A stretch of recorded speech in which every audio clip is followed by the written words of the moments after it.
हमारी जो फार्मिंग है, ये छत पे खेती, ये पूरी की पूरी केमिकल फ्री है। इसमें 1% भी हम किसी भी केमिकल को यूज़ नहीं करते। बचपन से मेरे पेरेंट्स ने इंस्पायर किया, वो खुद भी घर में सब्जियां उगाते थे। ये गार्डन जो है वो सेटअप किया, पहले फ्लावर्स के लिए किया था, फिर धीरे धीरे जो है वो सब्जियों की तरफ आ गया। ऐसी कोई भी सब्जी नहीं है जो हम छत पे नहीं लगा सकते। जैसे गर्मियों की बेल वाली सब्जियां, करेले, टिंडा, तोरी, कद्दू है, घिया है, कोई भी ऐसी जो सब्जियां हैं, मिर्ची हो गई, ये सब आप छत पे लगा सकते हैं। तो अगर थोड़ी सी हिम्मत कर लो, थोड़ी जगह पर भी आप बहुत कुछ लगा सकते हैं। अगर खुद मेहनत करो तो 70% कहीं नहीं गया, 70% आप सब्जी अपनी घर से निकाल सकते हो। नमस्कार, आप देख रहे हैं पंजाबी लाइफस्टाइल और मैं हूं आपके साथ दीप्ति शर्मा। अगर यहीं पे हम लुधियाना शहर की बात करें तो बहुत ज़्यादा एयर पोल्यूशन हो रहा है, लोगों की सेहत ख़राब हो रही है। वहीं पे कुछ लोग ऐसे हैं जो आगे बढ़ के आ रहे हैं, कई सालों से जो है अपने घर के लिए या अपने आस पड़ोस के लिए फ्रूट्स, ऑर्गेनिक फ्रूट्स, जो है वेजिटेबल्स वो उगा रहे हैं, प्योर खेती कर रहे हैं घर पे ही, और लोगों की हेल्थ का पूरा ध्यान रखा जा रहा है, मोटिवेट किया जा रहा है उनको। वहीं पे अगर आप मेरा बैकग्राउंड देख के समझ सकते हैं, मेरा बगिया, ऐसे ही एक शख्स ने जो है एक अच्छी पहल की थी कुछ साल पहले। अध्यापिका है, मेरे पीछे ही आप देख सकते हैं, मेरे साथ ही मौजूद हैं मैम। इनसे अभी हम आने वाली वीडियो में चर्चा करेंगे। रितु मल्हन नाम है इनका, और जानने की कोशिश करेंगे कि ऐसा क्या है इनके ऑर्गेनिक फ्रूट्स में, ऑर्गेनिक वेजिटेबल्स में, जो लोग इतना मोटिवेट हो रहे हैं और कैसे ये लोगों को और मोटिवेट करना चाह रहे हैं। आइए बात करते हैं। ये इतना ब्यूटीफुल आइडिया कहाँ से लेके आए हो आप? एक्चुअली मेरे पेरेंट्स बचपन से, जैसे मेरे बचपन से मेरे पेरेंट्स ने इंस्पायर किया, वो खुद भी घर में सब्जियां उगाते थे। तो वहाँ पे तो खैर घर काफ़ी बड़ा था तो ज़मीन में उगाते थे, लेकिन यहाँ पे फिर मुझे लगा कि मेरे फैमिली को भी पॉइज़न फ्री फूड देना बनता है। तो ये गार्डन जो है वो सेटअप किया, पहले फ्लावर्स के लिए किया था, फिर धीरे धीरे जो है वो सब्जियों की तरफ आ गए। बिल्कुल, अगर अभी सब्जियों की बात कर रहे हैं तो हमारा ये बहुत ज़रूरी बनता है जानना कि आजकल के टाइम में देखा जाता है केमिकल्स बहुत भरे होते हैं सब्जियों में, टीके लगा देते हैं और बहुत सारे डिफरेंट केमिकल्स हैं। क्या ये प्रोडक्ट एकदम ऑर्गेनिक है और इसमें भी केमिकल का कहीं ना कहीं यूज़ हो जाता है? इसमें केमिकल उतना की होएगा जितना कि मान लो हम लोग अगर बाहर से कोई फ्रूट्स वगैरह लेते हैं, उसके छिलकों में अगर थोड़ा बहुत हो तो। अदरवाइज़ हमारी जो फार्मिंग है, ये छत पे खेती, ये पूरी की पूरी केमिकल फ्री है। इसमें 1% भी हम किसी भी केमिकल को यूज़ नहीं करते। जो खाद है वो हम किचन वेस्ट से बनाते हैं, अपनी खाद बनाते हैं, वर्मी कंपोस्टिंग भी, एरोबिक कंपोस्टिंग भी। और अगर कुछ पेस्ट वगैरह भी आता है तो हम उसको भी नेचुरल तरीके से ही कोशिश करते हैं। बाकी अगर थोड़ा बहुत पेस्ट खा भी जाते हैं तो धरती उनकी भी है, उनका भी हक बनता है, हमारा भी हक बनता है। तो हम लोग केमिकल तो 100% गारंटी होती है कि ये तो टोटली ऑर्गेनिक है। बिल्कुल, अगर यहीं पे बात करें कि ये सिर्फ आप अपनी फैमिली के लिए कर रहे हैं या फिर लोग भी जुड़ते हैं आपके साथ, लोग भी कहते हैं कि हाँ भी हम भी करना चाहेंगे, कभी होता है ना, क्योंकि इतने सालों से कर रहे हैं आप? शुरू किया था फैमिली से, फिर एक्सटेंडेड फैमिली बन गई। जैसे अपने लुधियाना के ही लगभग 350 से ऊपर लोग साथ में जुड़े हुए हैं, और पैन इंडिया भी 3-4 हज़ार लोग जो हैं वो जुड़े हुए हैं। नेचर लवर्स कह सकते हैं हम सबको। हाँ, नेचर लवर्स कह लो, क्रेजी गार्डनर्स कह लो।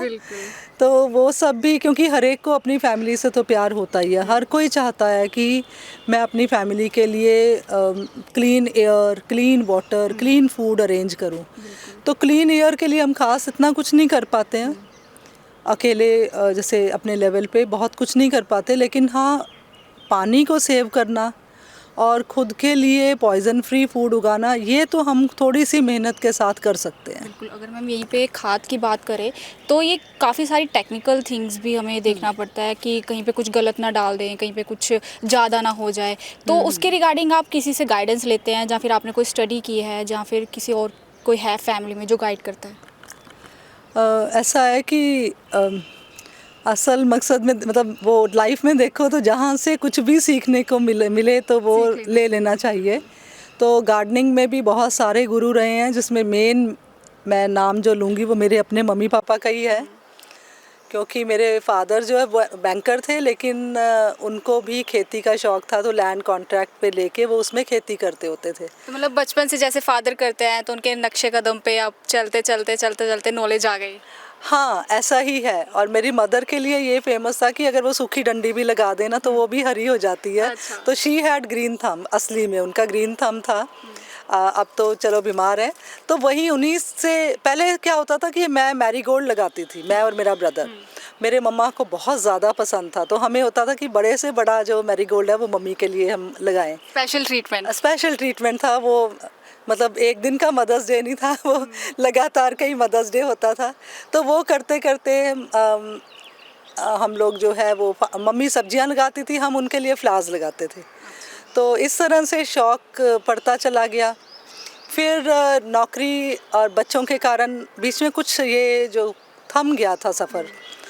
और जब मेरा बेटा होने वाला था तो मैंने छुट्टी ले ली थी स्कूल से, लाइक छुट्टी नहीं, छोड़ ही दिया था। तो वो 3 साल एक टर्निंग पॉइंट आ गए थे लाइफ में। उस टाइम पे मैंने फ्लावर उगाने शुरू किए, तो आसपास के लोग और उनके आगे रिलेटिव्स जो हैं वो आना शुरू हो गए देखने के लिए। तो मेरी मदर इन लॉ बल्कि बोला कि लोग आते रहते, मेरी बहू को नज़र लग जाएगी। तो उसके बाद फिर फ्लावर्स के बाद ये सब्जियों की जर्नी शुरू हो गई। फिर तो जो एक बार शुरू हुई तो बस अब तक जारी है। और लोगों अब बात करते हैं हम थोड़ा सा कि कौन कौन सी सब्जियां हैं यहाँ पे जो लगी हुई हैं और कौन से सीज़न में जो ज़्यादा देखने को मिलती है। ऐसा है कि ऐसी कोई भी सब्जी नहीं है जो हम छत पे नहीं लगा सकते। जैसे गर्मियों की बेल वाली सब्जियां, करेले, टिंडा, तोरी, कद्दू है, घिया है, कोई भी ऐसी जो सब्जियां हैं, मिर्ची हो गई, ये सब आप छत पे लगा सकते हैं। इवन आलू, प्याज और गोभी, बंद गोभी है, लेटस है, फूल गोभी है, ब्रोकली है। तो मतलब हमें नहीं ऐसा लगता कि कुछ भी ऐसा हो सकता है जो हम छत पे नहीं लगाएं। इवन हल्दी भी लगती है, अदरक भी लगता है। तो अगर थोड़ी सी हिम्मत कर लो, थोड़ी जगह पर भी आप बहुत कुछ लगा सकते हैं। और अपनी नीड्स का कम से कम अगर खुद मेहनत करो तो 70% कहीं नहीं गया, 70% आप सब्जी अपनी घर से निकाल सकते हो। और मैम कितना जो है यहाँ पे कह सकते हैं हम खर्चा कितना हो जाता है, कितना एक्सपेंस जो है एक टाइम पे लग जाता है। अगर कोई आपको देख के अगर मोटिवेट होता है तो वो कैसे उस चीज़, क्योंकि एक्सपेंस का सबसे पहले ध्यान रखना पड़ता है हर चीज़ की स्टार्टिंग में। ऐसा है कि अगर आप धीरे धीरे जर्नी शुरू करो, और ज़रूरी नहीं है कि कोई महंगे प्लांटर्स लेने हैं।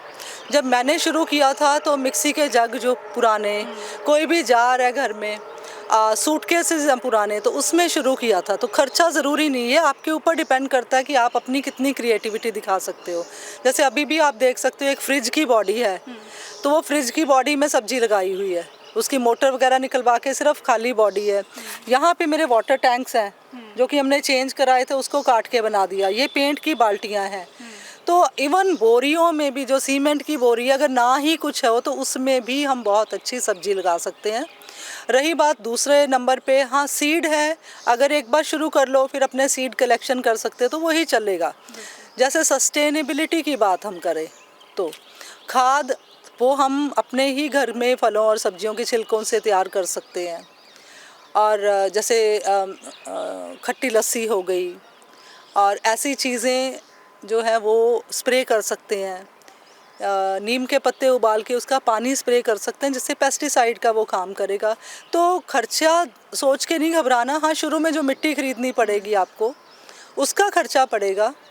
तो अगर आप यहाँ पे, एक मेरा सिंक जो रेनोवेशन में मेरे किचन का सिंक निकला था, उसमें हमने सब्जी लगाई है। तो ऐसा कोई लंबा चौड़ा खर्चा नहीं होता। हाँ, आपका टाइम खर्चा होता है शुरू में जब आपने सेटअप करना, तो हेल्थ के लिए तो टाइम देना ही पड़ेगा। हाँ, सेटअप करते हुए टाइम बहुत लगता है, लेकिन ये जर्नी इतनी रिवॉर्डिंग है, इतनी रिवॉर्डिंग है कि आपको मतलब मज़ा आ जाता है। अब बहुत सारे फ्रूट्स भी हैं, जिसमें इवन ड्रैगन फ्रूट हमारी छतों पे लगता है। जो मेरा ग्रुप है ग्रीन थंब, उसमें हम 400 लोग हैं, और उन सब की ही छतों पर आपको फल और सब्जियां मिलेंगे। कोई फ्रूट ऐसा नहीं है। इवन ये जो ड्रैगन फ्रूट का मैंने आपको नाम दे दिया, आड़ू है, एप्पल है, चीकू है, अनार है। मतलब पूरा सेहत फैमिली का एकदम हमने हरा भरा कह सकते हैं, हम पूरा हेल्थी रखना बहुत अच्छी तरह। फालसा भी है, मतलब जो जो अभी मेरे को फ्रूट याद आ रहे हैं वो मैं आपको बता रही हूँ। फूल, फल, सब्जियाँ, सब कुछ सब, और इवन मेडिसिनल प्लांट जैसे आपका एलोवेरा हो गया या ऑल स्पाइस प्लांट है, और या जो अश्वगंधा हो गया, मकोए है, तो मेडिसिनल प्लांट्स भी हम छत पे लगा सकते हैं। और यहाँ पे मैं आपकी बात काटना चाहूँगी क्योंकि बहुत इंपॉर्टेंट बात मैं पूछना चाहूँगी। लोगों को हेल्थ प्रॉब्लम्स बहुत हो रही हैं आजकल, तो ये जो हम घर पे ऑर्गेनिक उगाते हैं तो उनकी हेल्थ प्रॉब्लम्स में किस तरह सुधार आ सकता है? देखिए, बहुत सारी प्रॉब्लम्स ना यहाँ माइंड से जुड़ी होती हैं। मुझे अभी किसी की बात याद आ रही, पीछे एक एनवायरमेंटलिस्ट जतिंदर मनचंदा जी की डेथ हुई है अनफॉर्चुनेटली। जब मैंने ग्रीन थंब शुरू किया, एक बार उन्होंने मुझे फ़ोन किया कि रितु तूने बहुत बुरा काम किया। मैंने कहा भैया ऐसा क्या कर दिया मैंने? कहते सास बहू की चुगलियाँ ख़त्म कर दी, क्योंकि सभी जो हैं वो अपने सारे ये खेती बाड़ी में बिज़ी हो गए, एक दूसरे के पास वो बात करने का भी उतना टाइम नहीं है। तो ये जो जर्नी है ना, ये अपने आप में ही आपके माइंड को डाइवर्ट कर देती है, और आप अपने बच्चों की तरह पौधों का ख्याल रखने जाते कि अच्छा अरे पानी नहीं डाला, मैं पानी डाल दूँ, खाद डाल दूँ। तो आपका माइंड अगर हेल्दी रहेगा तो बॉडी अपने आप हेल्दी रहेगी। फिर अगर पॉइज़न फ्री सब्जियां अंदर जा रही हैं तो भी आप हेल्दी रहोगे। इवन ये भी मतलब स्पिरिचुअल लेवल पे एक तरह की ये मेडिटेशन है।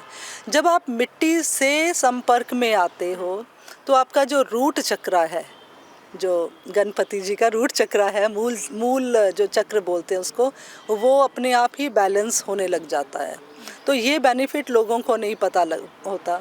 फिर छत पे अगर सब्जियां, मतलब आपने कुछ भी ये फल सब्जियों के पौधे लगाए हुए हैं, आपका बिजली का खर्चा बचता है, क्योंकि आपकी छत ठंडी रहेगी, एसी की कूलिंग ज़बरदस्त रहेगी, आपको थोड़ी देर चला के भी घर ठंडा हो जाएगा। फिर जब आपके छत के ऊपर पक्षी, तितलियाँ और बाकी जो इस तरह के जीव आते हैं ना, तो वो एक उनको भी सुकून मिल सकता हाँ, है। उनको तो सुकून मिलता है, जो हमें उनके आने से पॉजिटिविटी मिलती है। तो ये एक होलसम पैकेज है हेल्थ के लिए। तो आपका माइंड, आपकी बॉडी, सब आप हेल्दी रहती हैं। जाते हुए एक लास्ट क्वेश्चन जरूर पूछना चाहूँगी, जो उनसे भी व्यूअर्स आपकी वीडियो देखेंगे, अगर वो गाइडेंस चाहते हैं, आपसे कांटेक्ट करना चाहते हैं, तो वो किस तरह कर सकते हैं?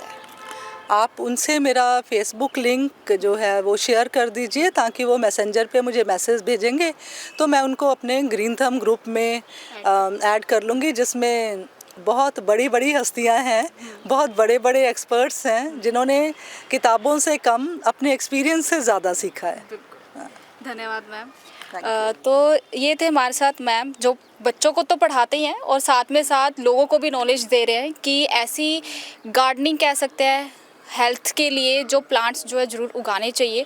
तो आपके घर में भी कई लोग व्यूअर्स ऐसे होंगे जिन्होंने अपने घर पे भी ऐसी चीज़ें जो की होंगी, जैसे रितु मलन मैम ने की है, तो ज़रूर हमें कमेंट बॉक्स में शेयर करके बताइए, और अगर आप करना चाहते हैं तो आप फिर भी कमेंट में हमें ज़रूर शेयर करके बताइए।